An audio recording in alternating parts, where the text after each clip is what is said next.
Are you one of those inventors or entrepreneurs out there that's expecting this, but you're only seeing this?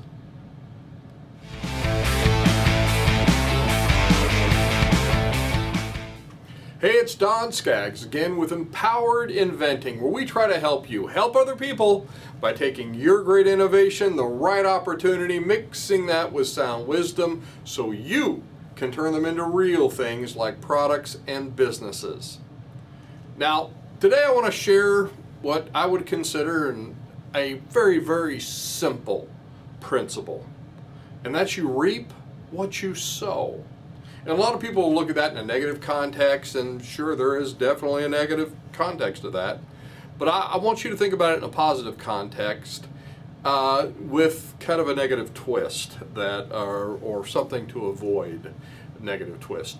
And you know, this tomato plant, by the way, and is it just me, or does everybody like the smell of tomato plants? I always like the smell of tomato vines for whatever reason. Might just be me.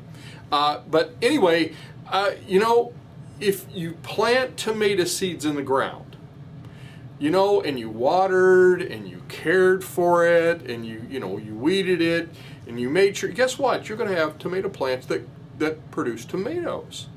You know, who doesn't love a good tomato? Well, maybe some people, I don't know. But guess what? Nothing but dirt is going to produce dirt. So if you don't plant, you'll grow nothing. If you put seeds in the ground and you don't water, you'll grow nothing. If you put seeds in sand and don't have any nutrients in the soil, you're going to grow nothing. So what I want you to do is I want you to apply this idea of sowing and reaping to your product, your idea for a product or a business. And let's apply that. So what are you planting? What are you watering? What are you weeding? What are you checking on? What are you working on? Because if you don't plant, guess what? You're going to be an entrepreneurial dirt farmer. You're going to be an inventing dirt farmer.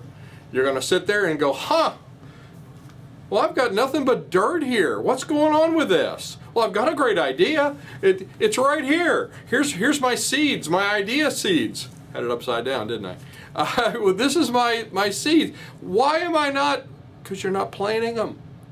You're not working them. You're not watering. You're not caring for it with real work. You can think about it. You can talk about it. But guess what? These stay in here and this stays in here. Ain't nothing going to happen.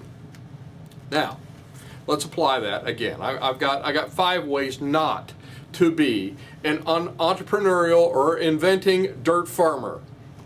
You ever heard of the expression dirt farmer? You know, they've got a bunch of dirt, nothing's planted, nothing comes up. So what are you planting? If you don't plant, you're going to grow nothing, as I said. Now let me give you some tips on what I mean by that. You know, first off, make an appointment with your idea for a product or a business. We teach our inventors and entrepreneurs, we tell them, we say you make an appointment with your idea, just like it's an appointment with a doctor or an attorney. You say, all right, I'm making a promise to myself on purpose, on paper, Wednesday evening from 6 to 9 p.m. I am putting down the remote, I am getting up off the couch, I'm putting down the iPhone, and I am going to work on my idea for a business. I'm working on my invention, my idea for a product. I am going to do that. But you know, it's easy to do it when you hear it in a video like this, but it's hard to do it when you've had a hard day and it's 6 o'clock on a Wednesday and you've promised yourself you were going to do it, and then you have to decide to get up and do it. So just, you know, have that diligence of doing that. Have you written your 500 words yet? That's usually step 1 in my book. 500 words describing your idea.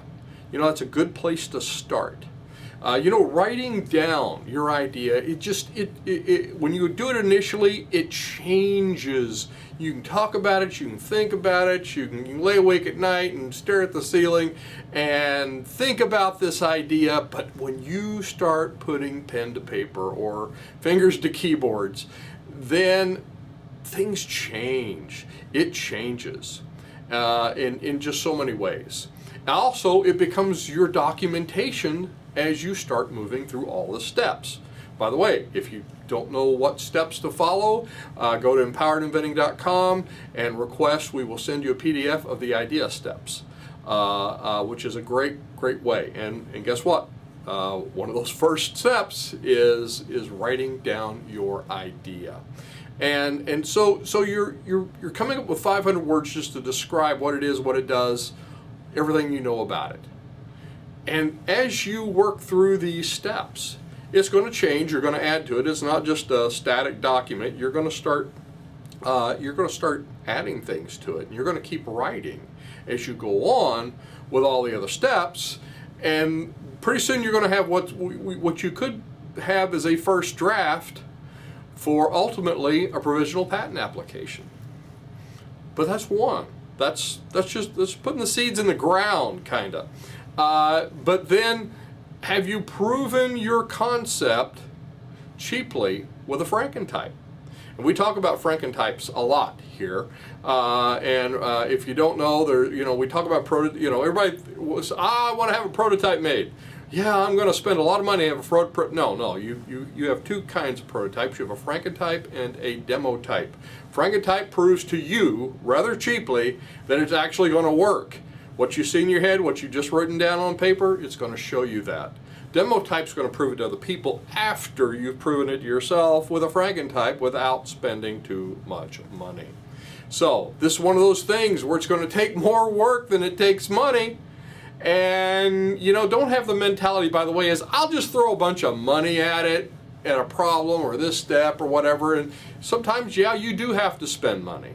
It costs money to get stuff done and do stuff. But if you're not materially involved in it, if you're just having that mentality of throwing money at it, there's a lot bigger companies and organizations than you that have failed miserably by just mindlessly throwing money at a step of a process.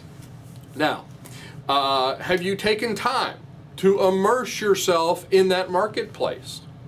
Listen and watch for stuff like people complaining. That's a big one. For products with maybe bad features. Oh, I really, it just really grinds me to see it do this because of this, whatever it is. And it's just a bad feature. That could be an opportunity. Find out what they really care about. Maybe they don't care so much about one part of it, but they do another in a certain industry, or a certain process, or a certain, just fill in the blank. But the gist of it is keep your ear close to the ground. Watch for stuff. Stuff becomes opportunities. So immerse yourself in the marketplace. Another thing is start your crops before you start building the big farmhouse. This is actually based on an old proverb, and I think it's a great one because, you want to get your products going before you spend a lot of money on infrastructure. Oh, but Don, I need to do all this big stuff, and I need to, buy this big equipment and all that. Well, hey, have you found out if you're going to sell one yet or not? Because you don't want to spend a bunch of money on equipment or a factory or a prototype or a mold. Boy, I see that a lot. You buy a big mold and then, okay, let's see if they're actually going to sell or not. No, don't do it that way. This is, by the way, why, this is exactly why picking scalable products is very, very smart. Find something you can make 10 of, 100 of, 1,000 of. 100,000 of, not something like, well, in order to do this, we need $300,000 and build some molds and have this. No, don't do that. That spells disaster. Don't make big purchases selling on a completely unknown of whether it's going to sell or not. So anyway, for more information like this, you can check out one of our courses at Empowered Inventing Academy called Idea to Income. That's at empoweredinventing.com, and you can take this course at your own pace. So check that out. And also, of course, as I said before, you can also request the Idea Steps PDF and we will send that to you for free if you request it, and you can learn about all the different steps that you need in the right order to be successful at being an inventor or an entrepreneur.